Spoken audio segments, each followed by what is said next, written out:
Greetings, Gemini. I'm Kyle Pierce. This is the Astrology Channel. And if you were born with the Sun, Moon, or especially Rising sign in Gemini, this is your horoscope for the new moon in Libra, which will be setting the tone for the next 28, 29 days or so until the next new moon taking place in Scorpio. So we're going to be looking at how that impacts your sign, as well as some of the more significant astrology taking place over the next month and how that's likely to impact you. And while this reading is going to be more specifically relevant to those born with the rising sign in Gemini, I also highly recommend that you check out the videos for your sun and moon sign, which are also likely to be relevant in just a bit more of a general way. So with that, let's dive into the new moon in Libra and what it means for your sign, Gemini. Do it.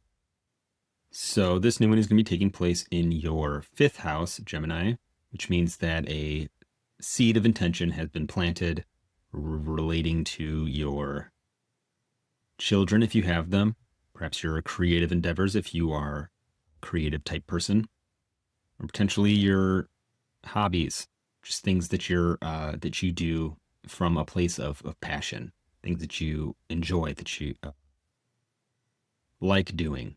So you may be considering, taking on a new hobby, or you may be considering asking somebody that you are attracted to out on a date, which is more likely than usual to go well with Venus also transiting through your fifth house in Libra. So whatever of these things you're sort of intending to initiate some kind of action on around this new moon, or have already started taking steps towards, things may kind of take on a life of their own as things progress. They may sort of change. That may be a bit of an experimental period.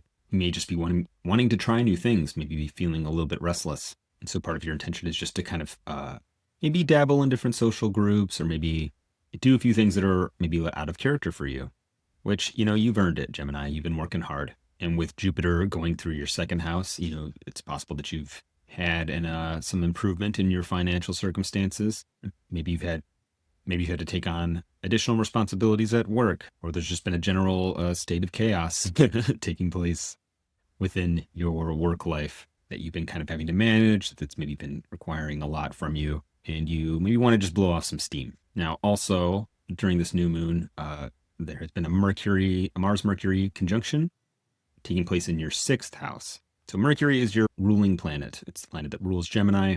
And Mars is kind of the workhorse, right? And the sixth house is a place where there's just a lot that needs to get done. So you've been perhaps very busy putting out fires or just dealing with problems. Perhaps you've had to have some difficult conversations about your health, or around if you have employees, maybe your employees are giving you a hard time and you've had to address some issues with them. Or maybe you've had to put in a lot of extra hours at work or even around the house. And maybe it's necessary to have some conversations with others whom potentially share those responsibilities with you, that maybe you need to redistribute the labor a little bit.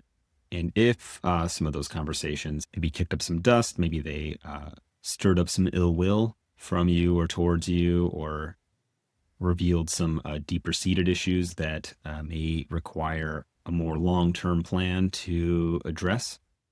Towards the end of October and into November, Mercury is going to move into Sagittarius and station retrograde. And it's going to come back to Scorpio and revisit the same degrees that conjunction took place, which would have been on October 20th, the same day that the half the internet went out, right? And maybe you have been having to deal with some of the bullshit related to that. And maybe if some of those things weren't fully addressed, there is going to be opportunities to go back and give them the attention they need. And this could be a period where you've maybe been having to advocate for yourself for getting better compensation for all the work that you're doing. And if that conversation didn't quite lead to the productive outcome that you were hoping for, that conversation may be coming back around, and maybe with cooler heads. And while you may not get exactly what it is that you wanted, there's likely to be something productive coming out of this. At least some of the needs that were brought up are likely to be addressed as we move on into November. It's really going to be a matter of your willingness to have those difficult conversations and to adjust your expectations around what it is you're asking for. Maybe make some compromises and maybe be willing to cut back on some of these responsibilities, which may result in less reward. But there's maybe some calculus that has to be done about, what the work you're doing is, what you're getting out of it, and what the cost is to you personally in terms of, your health, right?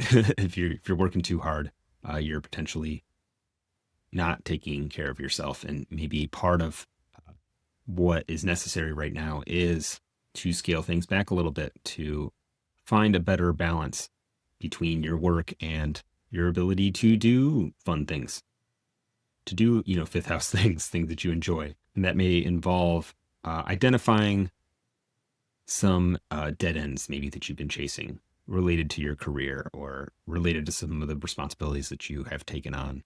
And you may find that through this process of maybe sort of accepting what may be some of the disappointing realities related to what you've been putting your energy into, that you're able to identify, what is and isn't contributing to, the long-term success and happiness of your life. You may find that you actually have enough, that you're actually making enough money, or you're secure enough to where you don't need to be pushing. You don't need to be taking on responsibilities which are unfulfilling or which you're not getting properly rewarded for.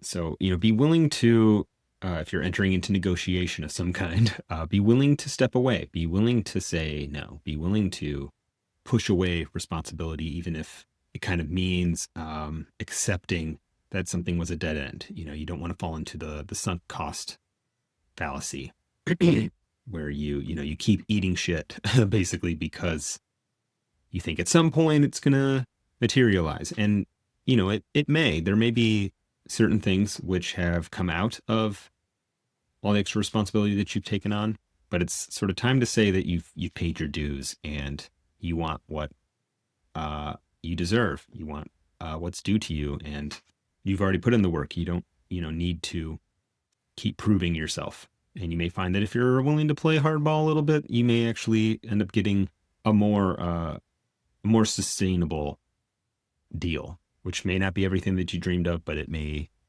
just be good enough. And good enough is good enough, right?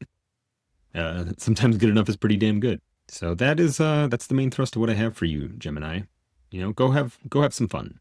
You've earned a break, and I think they can do without you for a little bit, because you may be a little more indispensable than you think you are, which may also mean that you feel like you need to do everything, that maybe you can't take a break. But if you truly are as indispensable as you think you are, then nobody can afford for you to burn out right now. Recharge, take some needed you time, and have a happy Halloween. But yeah, if you want to get a more in-depth look at what the next month or so looks like for you, or next year or so, or just want to get to know your birth chart a little bit better, you can book a reading with me at kylepierceastrologer.com.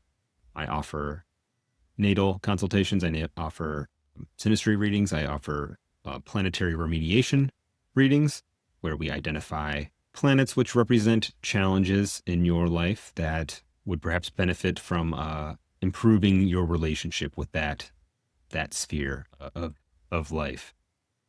And so we develop a set of practices, of remedial practices, which are designed to improve, your relationship with a given planet and the topics associated with it, so that you start to get better results out of those areas of your life by sort of targeting them at the astrological root, right? So if that's something that interests you, you can book a reading at my website, kylepierceastrologer.com. So thanks so much for watching, Gemini. Good luck this month. Happy Halloween, and I'll see you next time.